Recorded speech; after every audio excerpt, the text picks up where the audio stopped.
دا ښکاره ده چې ډاکټر نجیب الله یو پرچمي او خو ځوانان یې ولې د سر په بیه ملاتړ کوي.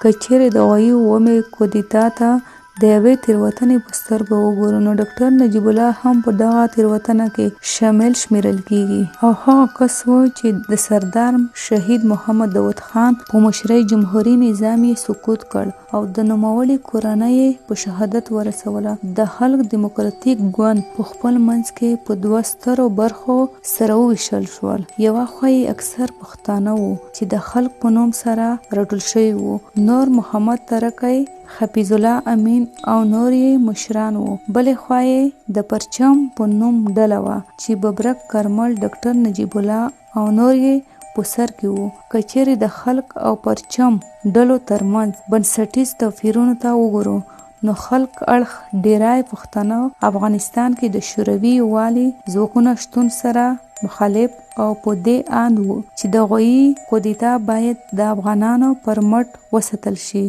خو بیا پرچمیانو کې د افغانستان دري ژبې د شوروي ځواکونو د شتون ملاتړ او تر یوه بریده آزاد فکره کسان شامل وو.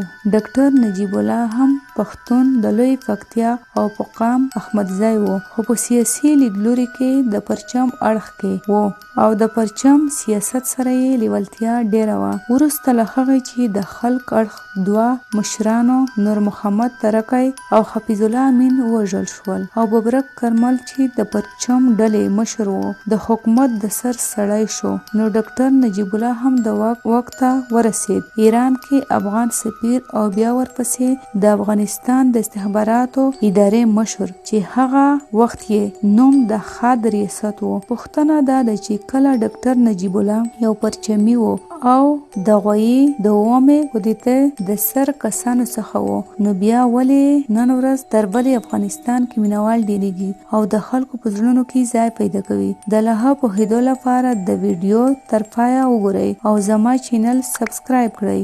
زه غوټۍ افغان یم، غواړم چې په دې ویډیو کې د ډاکټر نجیب الله د هغې څلورو لاملونو په اړه وغږېږم چې ځوانان ورسره بې کچې مینه لري. د ډاکټر نجیب الله د واک دوره.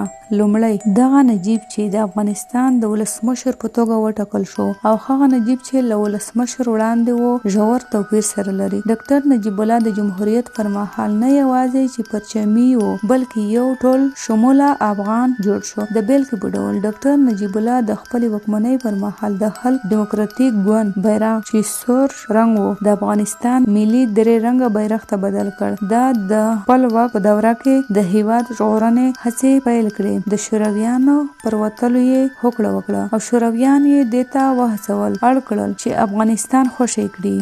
ډاکټر نجیب الله د خپل واک پر مهال خپله غېږه پراخه کړه، چیغې یې وهلې چې د یو افغان او مسلمان په ډول سره کینو، خپل منځنۍ ستونزې سره حلوو او وروروژنې ته د پای ټکی ږدو. د ډاکټر نجیب الله د ولسمشر پر وخت د خلق او پرچم له احساساتي شعارونو لرې شوی و. نوموړی د یو سوله ییز او خپلواک افغانستان چیغې وهلې. ډاکټر نجیب الله وروسته دغې قربانۍ ته تیار شو چې واک پرېږدي. ګلبدین حکمتیار ته د سولې وړاندیزونه، مجاهدینو سره د ګډ حکومت جوړول او د یو سوله ییز افغانستان نورې هیلې. دوهم، د ډاکټر نجیب الله د وروسته حکومتونه. له هغې چې ډاکټر نجیب الله له واک نه لس پر سر شو، نو مجاهدین واک ته ورسېدل. مجاهدینو د دوی په اصطلاح کې کمونیستي حکومتونه مات کړي وو او د نړۍ د وخت زبرځواک شوروي یووالی یې په ګونډو کړی و. تمه داسې وه چې د مجاهدینو په راتګ سره به افغانستان کې یو بشپړ سوله ییز او اسلامي نظام رامنځته شي. مجاهدین د واک پر سر سره وران شول. کورنۍ جګړې پیل، کابل کنډوالې، د خلکو عزت لوټ، مرګ ژوبله وشوه او دا ټول هغه څه و چې خلک یې د ډاکټر نجیب الله ارماني کړل. دریم، د ډاکټر نجیب الله مړینه. د مجاهدینو د حکومت پر مهال ډاکټر نجیب الله 15 کاله زنداني و. کله چې د تلې میاشتې پر 15مه نیټه طالبان کابل ته دننه شول، نو ډاکټر نجیب الله یې ووژو او بیا په اریانا څلور لارې کې په دار کړ. اوس وخت د د ډیری افغانانو او په ځانګړي ډول د ځوان نسل ذهنیت داسې دی چې طالبان ډاکټر نجیب الله د پاکستان په غوښتنه ووژو. پاکستان په دې له ډاکټر نجیب الله سره کینه درلوده چې د مجاهدینو او د حکومت د جګړې پر مهال ډاکټر نجیب الله د جګړې دوام مسؤلیت د پاکستان په غاړه اچولو. پر همدې اساس ځینې ډاکټر نجیب الله ته په ډیرن کرښه شهید وایي.